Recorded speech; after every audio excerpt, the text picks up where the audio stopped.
Haleluya, haleluya. Salam sejahtera di dalam kasih Tuhan kita Yesus Kristus. Saya ucapkan kepada kita semua, Jemaat GPD LSAD Magelang dan Bapak Ibu yang mengikuti dan menyaksikan acara Renungan 79 saat ini. Puji Tuhan. Hari ini kita sudah sampai di pembacaan kitab Ulangan pasal 17 sampai kitab Ulangan pasal 20. Sekali lagi, Ulangan pasal 17 sampai Ulangan pasal 20. Saya akan khusus kita akan belajar bersama-sama Ulangan pasal 20. Ayatnya di ayat yang pertama sampai ayat yang keempat. Sekali lagi, khusus Ulangan pasal 20 ayat yang pertama sampai yang keempat berkata begini. Hukum perang. Apabila engkau keluar berperang melawan musuhmu dan engkau melihat kuda dan kereta, yakni tentara yang lebih banyak daripadamu, maka janganlah engkau takut kepadanya. Sekali lagi, janganlah engkau takut kepadanya, sebab Tuhan Allahmu yang telah menuntun engkau keluar dari tanah Mesir menyertai engkau. Tuhan Allahmu yang menuntun engkau keluar dari tanah Mesir menyertai engkau. Apabila kamu menghadapi pertempuran, maka seorang imam harus tampil ke depan dan berbicara kepada rakyat dengan berkata kepada mereka, dengarlah hai orang Israel, kamu sekarang menghadapi pertempuran melawan musuhmu. Janganlah lemah hatimu, janganlah lemah hatimu, janganlah takut, janganlah takut, janganlah gentar dan janganlah gemetar karena mereka. Ayat yang keempat, sebab Tuhan Allahmu, dialah yang berjalan menyertai kamu untuk berperang bagimu melawan musuhmu dengan maksud memberikan kemenangan kepadamu. Puji Tuhan. Ulangan pasal 20 ini dari ayat 1 sampai ayat yang ke-21 perikop dengan judul Hukum Berperang. Kita sudah membaca tadi pengantarnya, ada beberapa nasihat. Nah, Bapak Ibu, judulnya Hukum Berperang. Saya beri judul renungan saat ini ya, Hukum Berperang. Kita pernah mendengar kata wajib militer, ya, wajib militer, wajib berperang. Ya, itu berlaku di daerah-daerah tertentu yang lagi dalam keadaan darurat perang. Kira-kira demikianlah tersirat secara keseluruhan di penjelasan pasal 20 kitab Ulangan ini. Jadi hukum berperang, wajib militer, siapapun dia. Saya punya pengalaman sedikit ketika berada di satu tempat berpraktik di salah satu gereja dan di daerah itu terjadi kerusuhan. Tiba-tiba satu kali waktu datang pemberitahuan, maka kami laki-laki yang berusia di atas 17 tahun itu harus turun berperang. Tentu ini satu situasi yang sulit untuk saya bayangkan. Tetapi itulah kenyataan yang harus saya hadapi. Tetapi Tuhan menolong demikian rupa sehingga ya saya sebagai seorang pengerja yang ada di salah satu gereja ya hanya diminta untuk berdoa saja untuk mereka yang lagi turun berperang. Ini satu kemurahan Tuhan tentu. Ya, kami harus berdoa dengan sungguh-sungguh saat itu. Nah, dalam pembacaan ini ada beberapa, ya, dari yang saya sudah baca tadi, beberapa penggalan kata yang penting dan itu tentu menjadi tema. Mari kita akan lihat beberapa hal itu. Ada dalam kalimat itu ada kata kuda dan kereta. Nah, ini kata kuda dan kereta ini menunjukkan kekuatan perang yang ada saat itu, ya. Kebanggaan satu kerajaan atau kebanggaan satu negara adalah ditunjukkan dengan banyaknya kuda dan banyaknya kereta. Ya, orang untuk berperang itu baik, tetapi lebih baik lagi dan sangat dibanggakan kalau satu kerajaan atau satu negara saat itu memiliki kuda dan kereta yang banyak. Tetapi firman Tuhan berkata, janganlah engkau takut padanya. Janganlah engkau takut kepada kereta, kuda yang banyak. Artinya, ya jangan takut kepada kekuasaan dunia ini. Jangan takut terhadap musuh sekalipun jumlahnya banyak. Nah, dinasehati di ayat yang kita baca tadi, takutlah kepada Allah karena Ia adalah Allah yang luar biasa. yang sudah menyelamatkan. Saya baca sebuah ayat, Ulangan pasal 7, ya, ada beberapa ayat referensi saya ambil khusus di kitab Ulangan ini menceritakan tentang hal ini. Ulangan pasal 7 ayat 21 berkata begini, janganlah gemetar karena mereka, sebab Tuhan Allahmu ada di tengah-tengahmu, Allah yang besar dan dahsyat. Nah, ini nasihat ketika orang-orang Israel melihat kuda dan kereta, ya, kekuatan perang dari musuh. Tetapi firman Tuhan datang kepada mereka, jangan takut.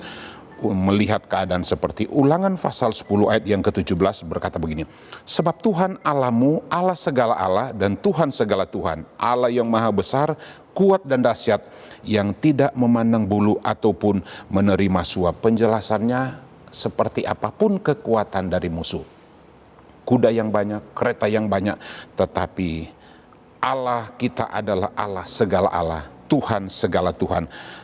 Satu ayat lagi, Ulangan pasal 28 ayat 58 berkata begini, jika engkau tidak melakukan dengan setia segala perkataan hukum Taurat yang tertulis dalam kitab ini, engkau tidak takut akan nama yang mulia dan dahsyat ini, yakni akan Tuhan Allahmu. Menjelaskan di sana, nama dari Tuhan Allah kita adalah mulia dan dahsyat.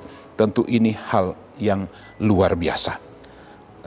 Sekali lagi, sebab Tuhan Allahmu. Bahkan di dalam Keluaran pasal 14 ayat yang ke-26-28 berkata begini, berfirmanlah Tuhan kepada Musa, ulurkanlah tanganmu ke atas laut supaya air berbalik meliputi orang Mesir, meliputi kereta mereka dan orang mereka yang berkuda.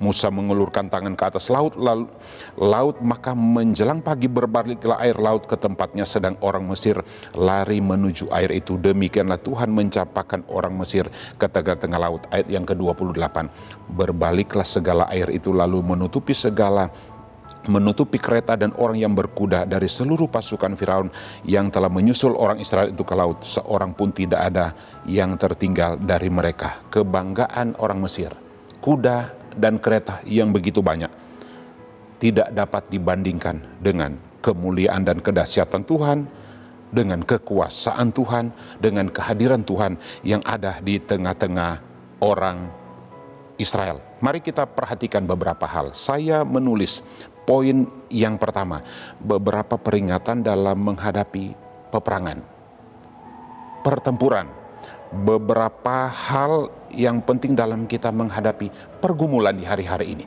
Nanti kita akan belajar. Yang pertama, janganlah lemah hatimu. Kita sudah membaca tadi itu, janganlah lemah hatimu.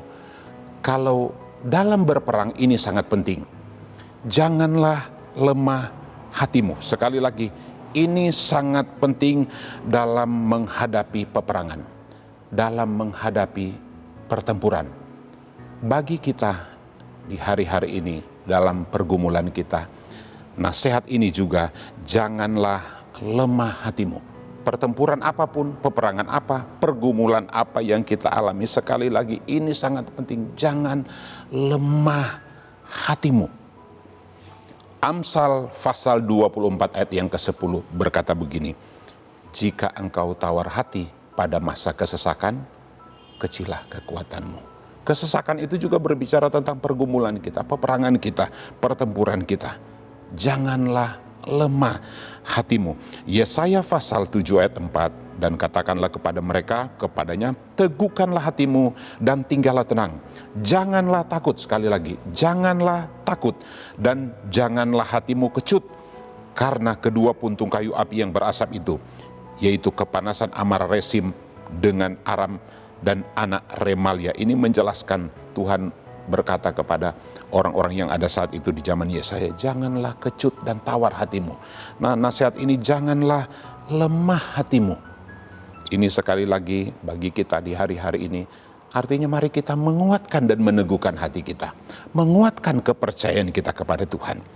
Yang kedua, nasihat dalam kita menghadapi peperangan di hari-hari ini, janganlah takut. Ulangan pasal 20 ini dalam ayat yang pertama berkata begini, apabila engkau keluar berperang melawan musuhmu dan engkau melihat kuda dan kereta, yakni tentara yang lebih banyak daripadamu, maka janganlah engkau takut kepadamu. Ada alasannya, sebab Tuhan Allahmu yang telah menuntun engkau keluar dari tanah Mesir menyertai engkau. Makanya jangan kita takut karena ada Tuhan yang menyertai kita. Apapun pergumulan Bapak Ibu Saudara yang kita hadapi hari-hari ini, janganlah takut, janganlah lemah hati. Rasa takut itu bisa dialami oleh siapa saja, tetapi nasihat firman Tuhan bagi kita, Yesaya 41 ayat yang ke-10, janganlah takut sebab aku menyertai engkau, amin. Janganlah bimbang sebab aku ini Allahmu. Aku akan meneguhkan bahkan akan menolong engkau. Aku akan memegang engkau dengan tanganku yang membawa kemenangan. Wah, ini janji Tuhan yang luar biasa bagi kita yang percaya. Janganlah lemah hatimu, janganlah takut. Yang ketiga, janganlah gentar dan jangan gemetar. Ini seperti kalau kita berperang, ini adalah sebelum kita turun berperang, ya, orang sudah takut duluan. Takut sebelum berperang. Nasihat untuk kita. Dalam Efesus pasal yang ke-6 ayat yang ke-10, Rasul Paulus berkata, akhirnya hendaklah kamu kuat di dalam kekuatan kuasanya. Akhirnya hendaklah kamu kuat di dalam kekuatan kuasanya. Mengapa kita harus kuat? Jangan lemah hati, jangan kita takut. Ini harus kita miliki dalam hidup kita. Sebab ayat-ayat yang kita baca tadi menjelaskan, sebab Tuhan Allahmu menyertai engkau. Dia menyertai kita, penjaga kita, perlindungan kita. Bahkan ada ayat yang berkata sekali-kali Dia tidak pernah tinggalkan kita. Dia yang akan berperang ganti kita. Bapak Ibu bisa baca dalam Ulangan pasal 14 ayat yang 14 menjelaskannya. Dan penyertaan Tuhan itu akan memberikan kemenangan demi kemenangan. Jadi penyertaan Tuhan itu akan membawa kita kepada kemenangan demi kemenangan. Roma 8 ayat 37 Bapak Ibu bisa membaca di sana. Tuhan menjanjikan kemenangan bagi kita. Ayub memang sudah menjelaskan. Ayub pasal 7 ayat yang ke-1 berkata, bukankah hidup manusia di dunia ini bergumul? Jadi kehidupan kita hari-hari ini bergumul. Bapak Ibu, biar melalui nasihat firman Tuhan yang kita dengar ini memberikan kekuatan kepada kita. Tuhan menyertai kita, jangan lemah hati, jangan takut, jangan kecut, ya, jangan kita bermasa bodoh, ya, jangan kita gentar, jangan kita gemetar, tetapi mari kita tetap percaya kepada Tuhan. Sebab Dia yang berjanji menyertai kita, tidak akan pernah membiarkan dan meninggalkan kita. Haleluya, puji Tuhan. Tuhan memberkati kita semua saat ini. Mari kita berdoa. Terima kasih Bapa di dalam sorga, kami bersyukur untuk firman Tuhan yang sudah kami dengar saat ini. Biarlah kami umat-umat-Mu, Jemaat GPD El Shaddai Magelang, menjadi seperti pohon zaitun yang menghijau, yang di dalam rumah Allah, yang bertumbuh. Biarlah kami Jemaat GPD El Shaddai Magelang, bahkan kami semua yang percaya kepada Tuhan akan tetap setia dari saat ini seterusnya, bahkan sampai selama-lamanya. Biarlah kami anak-anak Tuhan tetap bersyukur untuk selama-lamanya. Setiap saat, setiap waktu, sebab Engkaulah yang bertindak bagi kami. Dan karena nama-Mu, nama yang ajaib, nama yang luar biasa, nama-Mu yang baik. Dan biarlah kami umat-umat-Mu hendak memasyurkan Engkau di depan orang-orang yang Kau kasihi. Menjadi kesaksian bahwa Allah kami dalam Yesus Kristus, Allah yang berjanji setia, tidak pernah membiarkan dan meninggalkan kami. Berkati kami semua yang sudah menyaksikan acara ini. Berkati rumah tangga, pekerjaan, pelayanan kami semua. Kami mengucap syukur terima firman-Mu dalam nama Tuhan Yesus Kristus. Haleluya. Amin.